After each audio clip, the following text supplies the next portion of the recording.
of the heavens and the earth, Lord. The living God, the Holy One. Say you are. Tu es le roi des rois. Tu es le Seigneur des seigneurs. Avant toi, il n'y a plus les lieux. Et après toi, il n'y en aura jamais. Tu es le maître de l'univers.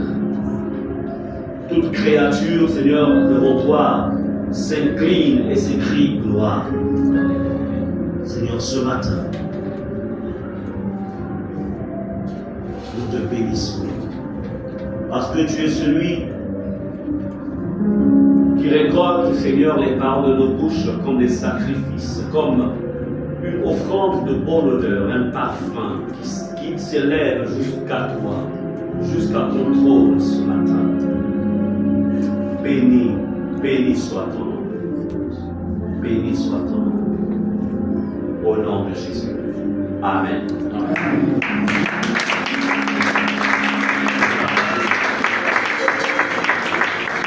Gloire à Jésus. Gloire à Jésus. Gloire à Jésus. Fidèle et en bon.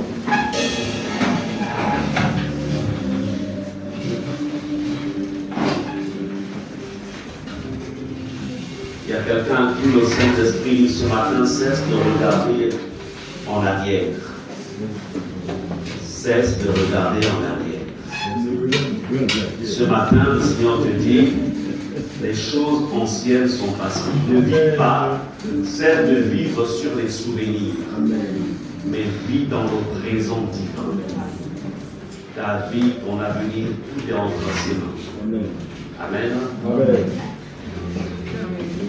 Nous bénissons le Seigneur pour sa grâce ce matin. Pasteur Muriel n'a pas pu être avec nous ce matin, il est empêché. Alors, nous avons aussi notre responsable des hommes, le frère Jules, qui est en mission. Donc, il n'est pas avec nous ce matin, mais je crois qu'il nous suit, étant connecté. Amen. Il y a certains aussi qui ne sont pas là. Mais ce qui est bien, c'est que Jésus est là. Alléluia. Alors, il y a aussi l'ancienne Gisèle qui m'a aussi appelé, ici qui a présenté une disponibilité aussi. Nous avons passé des très bons moments de veillée hier, avant-hier. C'était vraiment particulier, la gloire de Dieu était là. Amen. Nous avons été restaurés, remplis, je le crois. Et c'est aussi que le pasteur Muriel avec la diaconesse Annie Flore, puis aussi la même chose aussi avec la sœur Olga. Elles étaient du côté du PK8. Il y a aussi une grande veillée aussi des femmes leaders là-bas. Elles ont été aussi énormément bénies.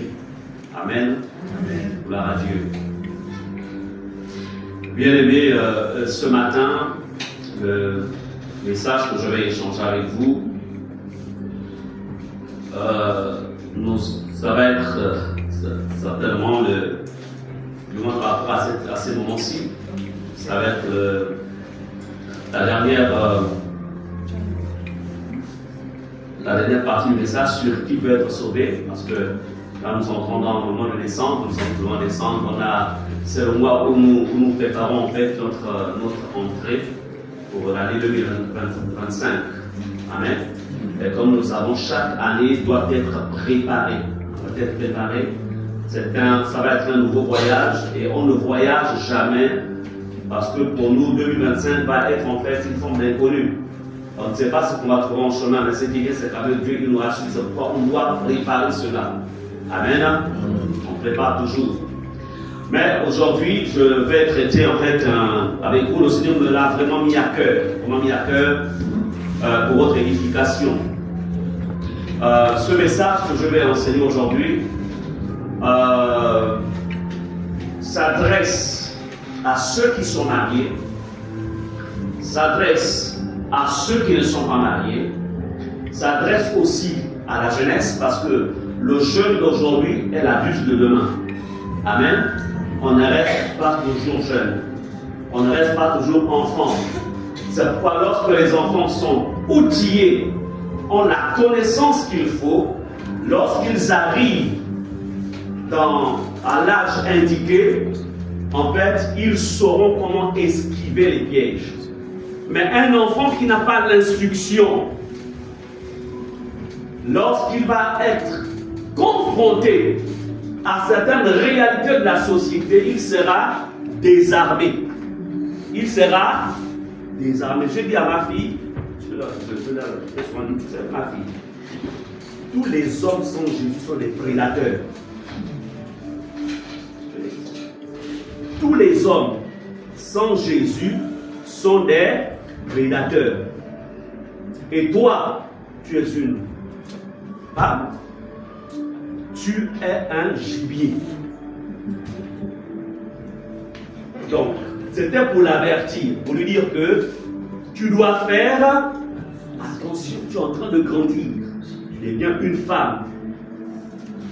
Donc, je lui ai enseigné comment esquiver les pièges qui sont à l'extérieur. Parce que moi-même, sans Jésus, j'étais un prédateur. Donc, c'est pour dire qu'il est extrêmement important de préparer. Il y a parfois des erreurs. Il y a des choses dans lesquelles les enfants se retrouvent. Pas parce qu'ils l'ont voulu, mais parce qu'ils n'avaient pas l'équipement qu'il faut. Il y a aussi des situations dans lesquelles vous vous retrouvez aujourd'hui. Pas parce que vous l'avez voulu, mais parce que vous n'étiez pas équipé. Chaque domaine nécessite un équipement. Amen. C'est important. Donc, je vais donc aborder un sujet, malheureusement, ce sont des points assez sacrés, je veux dire ça comme ça, mais l'ennemi a réussi en fait à s'infiltrer à l'intérieur. Et si nous ne faisons pas attention, si vous ne faites pas attention, cela aussi pourrait être, en fait, cela peut faire en sorte que votre éternité aussi soit compromise. Je vais vous parler des pièges qui jalonnent le chemin des enfants de Dieu. Les pièges qui jalonnent notre parcours. Amen. Nous sommes en mouvement, nous allons quelque part. Est-ce qu'on peut répéter, je vais quelque part? Et ces pièges, vous les rencontrerez que vous le voulez ou non. Tant qu'on est sur la terre, ces pièges, vous les rencontrerez. Quels sont les pièges que l'ennemi place sur le chemin des chrétiens? Je ne vais pas tout citer, mais je vais beaucoup utiliser, comment dirais-je? Je vais surtout m'apprésenter sur le côté de la famille. Sur le côté, je parlerai donc côté choix du conjoint, côté mariage, tous ces aspects-là. Je parlerai de ces points. Alors, je voudrais que nous repartions dans notre livre, Luc chapitre 18, verset 26. Alors, Luc 18, verset 26. Alors, nous sommes dans Luc 18, voilà, je vais rapidement. Alors, le verset 26, bon, comme c'est juste un verset, je vais d'abord faire économiser la voix de ma lectrice. Et pendant le reste, plus devant. Ici, c'est Jésus qui parle. Donc, plutôt le peuple. Jésus présente une situation. La situation donc de ce jeune homme riche qui était épris de l'éternité. Il voulait vraiment savoir comment faire pour entrer au ciel. Jésus lui présente toutes les conditions. Et puis bon, il se rend compte finalement que c'était compliqué pour lui vraiment d'accéder à ces exigences. J'en ai beaucoup parlé là-dessus.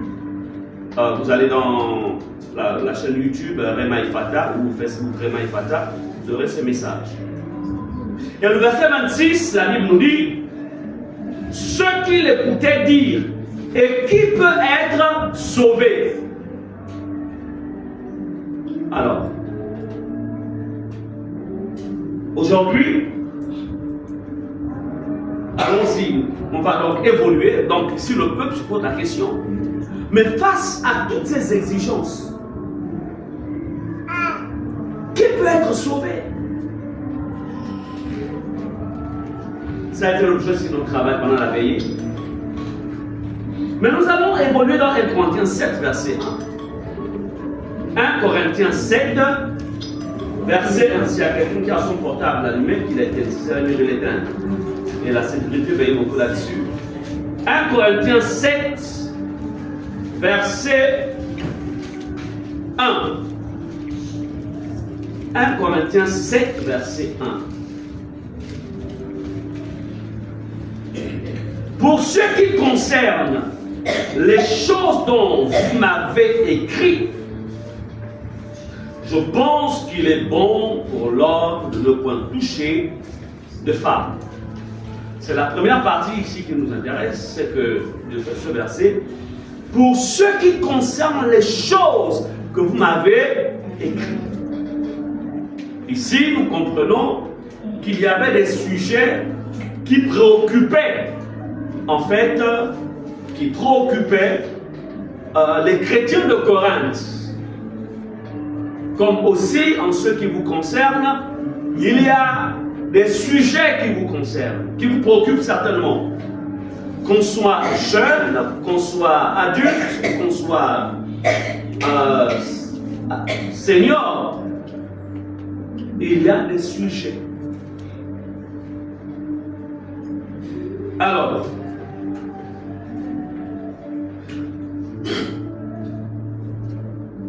l'un de ces sujets qui nécessite aujourd'hui de connaître la position de Dieu.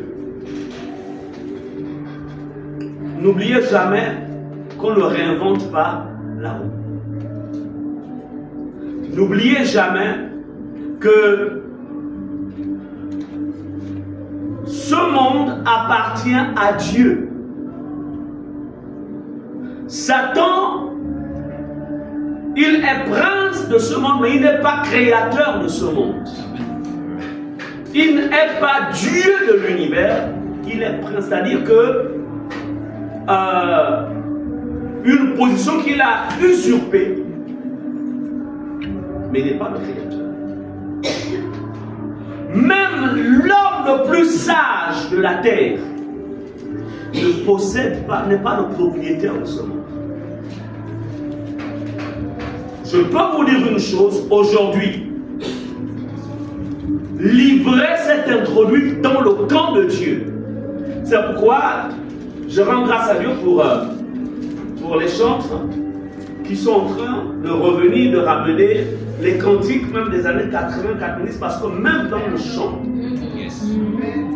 ce que nous appelons, c'est-à-dire que dans l'ignorance, on appelait tout ça louange. Mais nous avons aujourd'hui des artistes chrétiens qui ont fait des pactes avec le diable, qui chantent des soi-disant cantiques, mais lorsque cela est relâché, ce sont des envoûtements. Ce sont des âmes qui prennent en captivité à chaque fois qu'un enfant de Dieu écoute ça. Il se fait envoûter pour détruire en fait la présence de Dieu en toi, afin que tu t'ouvres à nouveau dans les choses du monde. Pourquoi j'ai eu une séance avec les chants, j'ai dit, ramenez-nous les chants des années 90.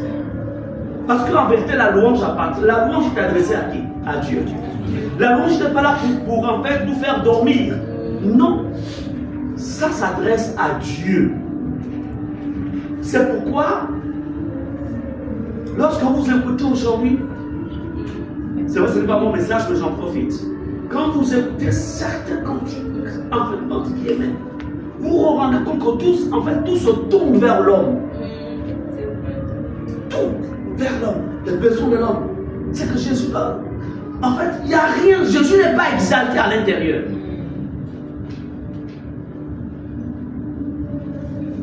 Et il y a des moments, parfois, quand je vois certains de ces artistes à la télévision, quand je regarde, je dis, ah, c'est vrai que Dieu n'est pas le Dieu de la médiocrité, mais l'excès là, ça en dit long. Donc, même dans ce qu'on écoute, faites attention. Et moi, je pense, je conseille, allez-y écouter les cantiques de jeunesse en mission. Allez-y écouter les cantiques de ces années-là. Nous avons aussi, on appelle ça comment? Nous avons aussi le chant des victoires. Voilà, ce chant des victoires. Je vous donne un mois des chants. Pensez à ça avec ton équipe. Allez-y prendre le chant des victoires pour mélanger tout ça à l'intérieur. C'est déjà là. Ah, on les acclame. Ah, là, là. Acclamez bien. Voilà, c'était des hommes inspirés. Amen. Amen. Alléluia, gloire à Dieu.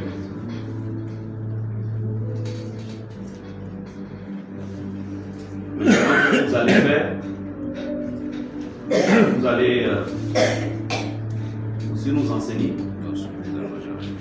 Parce que tout le monde ne maîtrise pas. Est-ce qu'on est d'accord? Amen. Voilà. C'était vraiment des hommes et des femmes d'une dimension, d'une profondeur au-delà des temps. Ces cantiques ont toujours la vie parce que ça venait du ciel. Amen. Amen. Bien-aimés, chers enfants, parce que moi, si hier j'étais enfant comme vous, tous aussi on était enfants. Si vous posez la question à tout le monde, vous dire que moi aussi j'étais enfant hier. Amen. Amen. Voyez, il dit même Amen. Parce que c'est la vérité. Il n'est pas. Donc, on n'est pas tous. La seule personne qui est née adulte, c'est qui? Oh, c'est Jésus. C'est Adam. C'est seulement Adam qui est né. Il n'est même pas né. Il a été créé adulte. Il est créé adulte. Donc, après lui, là, tous nous naissons, on commence bébé et puis voilà. Amen. Bien. Donc, la première chose que je vais, dans laquelle l'ennemi a établi un piège. Allons-y dans 2 Corinthiens 6, versets 14 à 16. Là, je demandais donc à l'ancien de m'aider. 2 Corinthiens 6, versets 14 à 16. Allons-y. 2 Corinthiens chapitre 6. La parole de Dieu déclare: ne formez pas un attelage disparate avec des incroyants. En effet, quelle relation y a-t-il entre la justice et le mal? Ou qu'y a-t-il de commun entre la lumière et les ténèbres? Quel accord y a-t-il entre Christ et le diable? Ou quelle part le croyant a-t-il avec l'incroyant? Quel rapport peut-il y avoir entre le temple de Dieu et les idoles? En effet, vous êtes le temple de Dieu, du Dieu vivant. Comme Dieu l'a dit, j'habiterai et je marcherai au milieu d'eux. Je serai leur Dieu et ils seront mon peuple. Amen. Le premier piège que vous rencontrerez dans la vie, dans votre marche chrétienne, c'est le piège du choix. Le choix par rapport à... C'est-à-dire que tu sens que tu veux te marier, tu es un homme, ou bien tu es une femme, tu es en train d'atteindre l'âge où tu sens que le Seigneur en fait a déjà réveillé en fait ce désir, il a réveillé cette envie, c'est un désir tout à fait normal. En fait, un homme normalement né, ou une femme normalement née, doit aspirer à un moment de se marier. Maintenant, si on n'est pas normalement né, le désir là en fait, ça sonne un eunuque. Donc ce n'est pas un péché d'aspirer au mariage. Amen. Ce n'est pas un péché. Mais Lorsqu'on est enfant de Dieu, nous appartenons à un royaume. Je ne parle pas des personnes qui sont sans identité mais qui fréquentent des églises. Je parle de ceux qui sont fils du royaume de Dieu. Tout le monde fréquente les églises. Il y a même de ceux qui se tiennent sur les estrades et qui prêchent. Mais ils ne sont pas enfants de Dieu. Ils n'appartiennent pas au royaume. Lorsque quelqu'un appartient au royaume, il est géré par la constitution du royaume, c'est-à-dire la parole de Dieu. Amen. Donc ce n'est pas une question de je veux ou je ne veux pas. Dieu dit, ne vous mettez pas avec les infidèles. C'est-à-dire que tu appartiens au royaume de Dieu, tu es né de nouveau. Il dit, ne vous mettez pas avec les infidèles sous un joug étranger. Car quel rapport y a-t-il entre la justice et l'iniquité? Ou qu'y a-t-il de commun entre la lumière et les ténèbres? Quel accord y a-t-il entre Christ et Bélial? Ou quelle part a le fidèle avec l'infidèle? Quel rapport y a-t-il entre le temple de Dieu et les idoles? Car nous sommes le temple du Dieu vivant, comme Dieu l'a dit. J'habiterai, je marcherai au milieu d'eux, je serai leur Dieu, et ils seront mon peuple. C'est pourquoi sortez du milieu d'eux. Ici, lorsqu'on appartient au royaume de Dieu et qu'on veut se marier, ou un homme vient vers toi, Dieu te dit, ne te mets pas avec un infidèle. L'infidèle, c'est le païen. L'infidèle, c'est celui qui n'est pas né de nouveau. Même s'il fréquente une église, il n'est pas né de nouveau, elle n'est pas née de nouveau. C'est celui-là l'infidèle. C'est un piège de s'unir à un païen ou à une païenne. Et je voudrais dire que le païen, ce n'est plus forcément celui qui est dehors. Même dans l'église, il y a des païens, il y a des païennes qui portent des manteaux de brebis, mais à l'intérieur, ils n'ont qu'un objectif: de happer. Amen. Amen. Ne vous mettez pas avec les infidèles. Combien de chrétiens se sont fait piéger?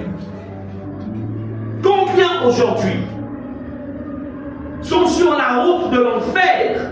Parce que je peux vous dire une chose: lorsque tu n'as pas la paix dans ta maison, quand tu n'as pas la paix dans ton cœur, lorsque tu es constamment aigri, ce n'est pas facile.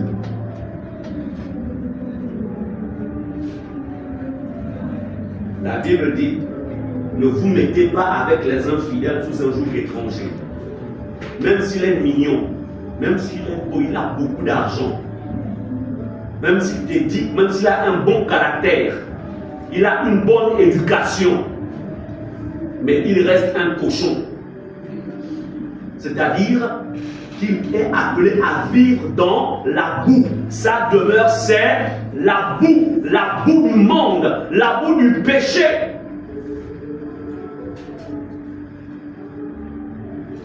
Amen. Dieu dit, quel rapport y a-t-il entre la justice?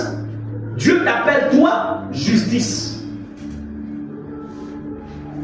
Celui qui est dans le monde, Dieu l'appelle iniquité. Donc quand il marche, il s'appelle iniquité. Quand il a la cravate avec la belle voiture, il s'appelle iniquité. Quand il t'offre des présents là, il s'appelle iniquité. Donc même les présents que tu reçois portent la marque de l'iniquité.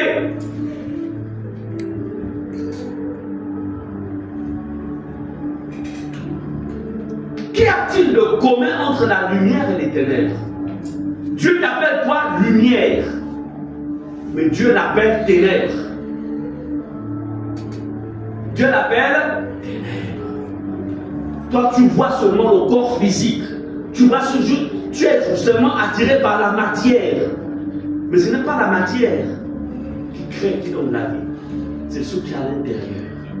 Amen. À l'intérieur, il est ténèbres.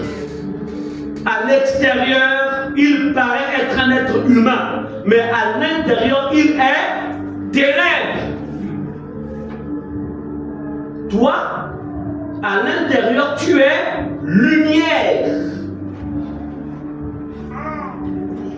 Mais combien d'enfants de Dieu aujourd'hui, combien veillent encore sur ces réalités? Combien? Ils ont même trouvé la... C'est-à-dire que Satan les a même trompés en disant, tu peux aller prendre un homme du monde, tu l'amènes à l'église, tu vas la convertir, tu vas le convertir. Qui t'a dit que tu as le droit de convertir quelqu'un? Qui t'a dit ça? Tu peux changer un cochon en chat. Mais je te trompe. Il n'y a que Dieu qui a le pouvoir de convertir. Aucun homme. Tu peux porter la plus grande onction du monde. La plus grande onction du monde. Ne te trompe pas. Ne te trompe pas. On n'a pas le pouvoir de convertir. Donc voici en fait des hérésies où aujourd'hui on peut voir les enfants de Dieu se lier avec des païens.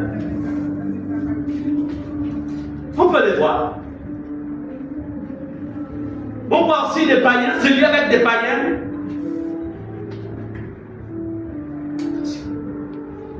C'est un piège du diable. Les enfants de Dieu s'unissent avec les enfants de Dieu. C'est différent lorsqu'on était dans le monde. Tu étais dans le monde, tu étais déjà lié. Il y avait déjà en fait ce qu'on appelle un lien, la coutume. Je ne parle pas des fiançailles, ou bien fiançailles, ça se concasse ça. Tu acceptes Jésus pendant un temps de fiançailles, comme ça, bon fiancé. Je te montre que il te démontre, il t'a touché. Tu ne vas pas plus loin. La seule chose qui est indissoluble, c'est le mariage, à partir de la coutume. Quand les gens viennent du monde, étant déjà mariés à la coutume, on ne casse pas ça. Parce que le mariage, Dieu a toujours été témoin. Même quand on est dans le monde, ce mariage, parce que c'est lui qui a institué le mariage, il est témoin. Mais lorsque tu as donné ta vie à Jésus célibataire, tu es célibataire,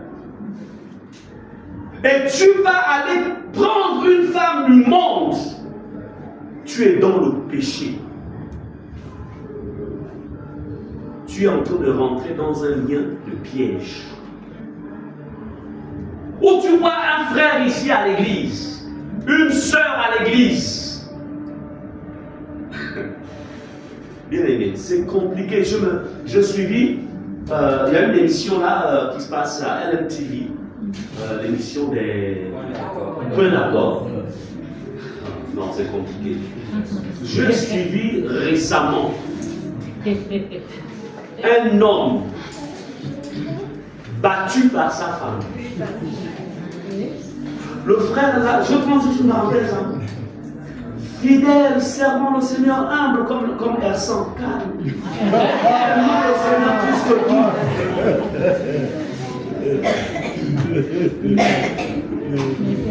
Alors, voici comment une femme qui vient dans l'église, elle aussi, faisant seulement de servir le Seigneur, et puis elle s'approche du frère. Et puis, le frère passait par des temps vraiment difficiles, quand même, il avait perdu son emploi, etc. Alors, la vérité, c'est que ce frère-là était vraiment converti. Il va se faire avoir. Cette femme avait porté des vêtements de brebis.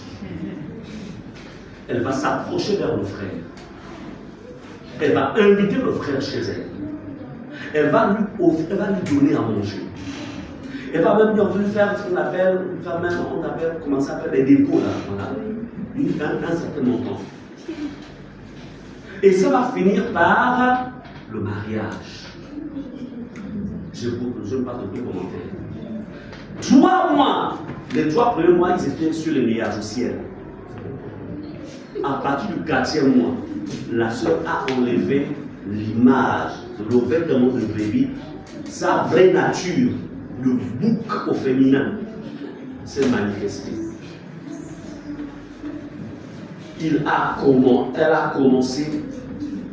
Donc ce frère-là, il devait faire à manger, laver les assiettes, s'occuper de la maison. C'était une bonne. Faites attention, vous qui êtes célibataires. Faites attention. C'est-à-dire que quand je suivais cette émission, j'étais traumatisé. C'est-à-dire quand la femme là est rentrée au studio, le frère, l'homme, il a commencé à... Quand la femme là tonnait sur le plateau, l'homme part de son siège, se cache. Ah!